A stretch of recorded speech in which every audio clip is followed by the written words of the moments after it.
As I was scrolling through Twitter this morning, I noticed that Matt Ramos, otherwise known as The Real Soups, had posted something in regard to some leaks that Kevin Feige had spoken about the MCU for the upcoming films that are going to be released.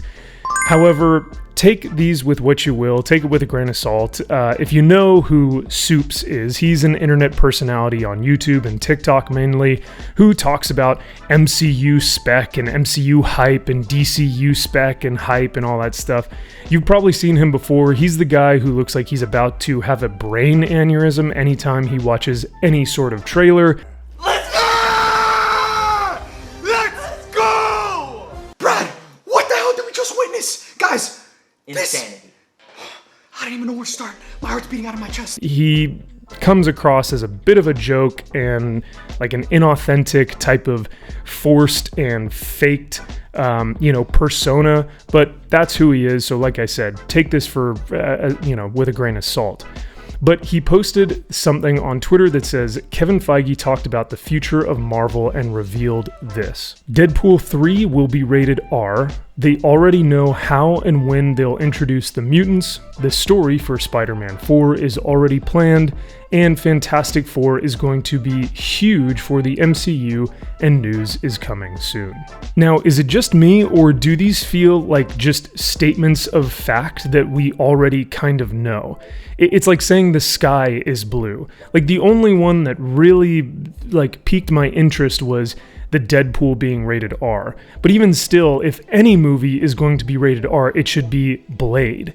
Blade is the one that should be getting the R rating on it by far. If there's any MCU film that I want to see be an R-rated film and that lends itself to that rating, would be Mahershala Ali's Blade. But like I said, most of these sound just like statements of fact that we already knew about. Fantastic Four is going to be huge for the MCU. Well, yeah, I sure as hell would hope so. The Fantastic Four are Marvel's first family. They better have some large impact for the MCU, especially with their relation to Galactus and Silver Surfer and the galactic, infamous type of stories that come with the Fantastic Four. So yeah, absolutely I would hope that they have a huge impact on the MCU. That is like without saying. I would hope that that's something that Marvel is working on. The other thing that he states is that Spider-Man 4 is already in the works. Well, yeah, if we looked at the last Spider-Man film with all three Spider-Men, it made $1 billion at the box office. $1 billion. For Marvel, Spider-Man is their equivalent to DC's Batman. Spider-Man should make billions of dollars for his films. So of course they are going to capitalize off of that market and say, hey, we made $1 billion with this film, let's make another one. Why not? It's gonna bring in money. That's a smart business decision.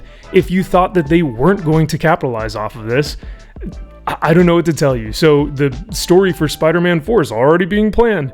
Yeah, I would hope so, and I would think so. As a good business decision, and as a creative decision, that's what people want to see. They want to see great Spider-Man stories. They want to see more Spider-Man movies. Of course they're going to do a Spider-Man 4. All these basically sound like they're just saying, Marvel will make a superhero movie. Did you guys hear that? Yeah, oh, and Kevin Feige is talking about superhero movies. You better believe it. Get ready for this. Get ready for this. Ready? Disney Marvel is going to make another movie. Oh, guys, that's big news. Like, that's what this sounds like, right? It sounds so matter of fact. Now, here's the one that I get mad about. And here's the one that I will die on this hill and go to my grave about. The Mutants.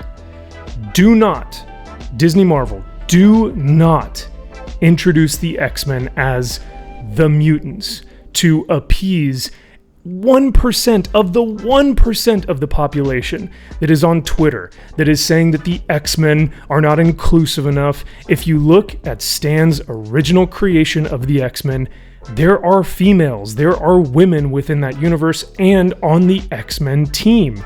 The X-Men has nothing to do with the gender of the team. It has everything to do with the X, which some people say that it is because of Xavier. These are Xavier's students, hence the X-Men, but also because of their X gene that makes them Homo superior from Homo sapien. So that X gene is what makes them mutants, hence the X-Men. It is not some sort of, political allegory to say that it's only meant for men. No. It's not meant to be exclusionary. If anything, the X-Men have been one of the most inclusive groups within the MCU. Well, no, not within the MCU, but within Marvel.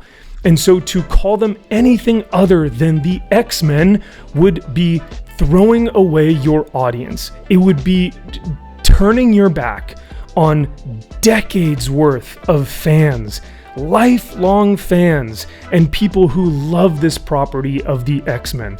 It would be getting rid of so many people because of your quote-unquote inclusive term of the mutants. It won't sell well, it won't have the same significance, the same weight, the same IP. Go with the X-Men. I cannot stress this enough. I cannot stand the fact that they are going to try and push the mutants, quote unquote. So here the quote is that they already know how and when they'll introduce the mutants. Once again, this seems like very basic knowledge. I would hope that the MCU has a plan for when they are going to introduce the X-Men. If they don't, then that's a failure on Disney Marvel's part. Once again, these are all statements that if this is not already in place, then yeah, Marvel would be failing even more massively than they have been previously with some of the flops of Phase 4. So all in all, what do you guys think with these leaks? I don't think we learn anything new here. I don't think we see anything new here, or there's really nothing to be hyped about or amped about.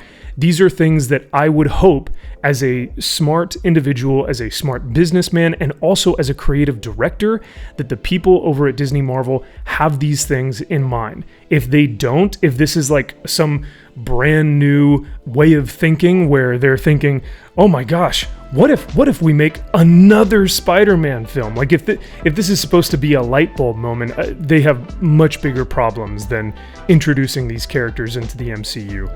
But like I said, let me know what you guys think about all of these in the comment section below. Thank you guys, as always, for watching, and I'll see you guys in the next video.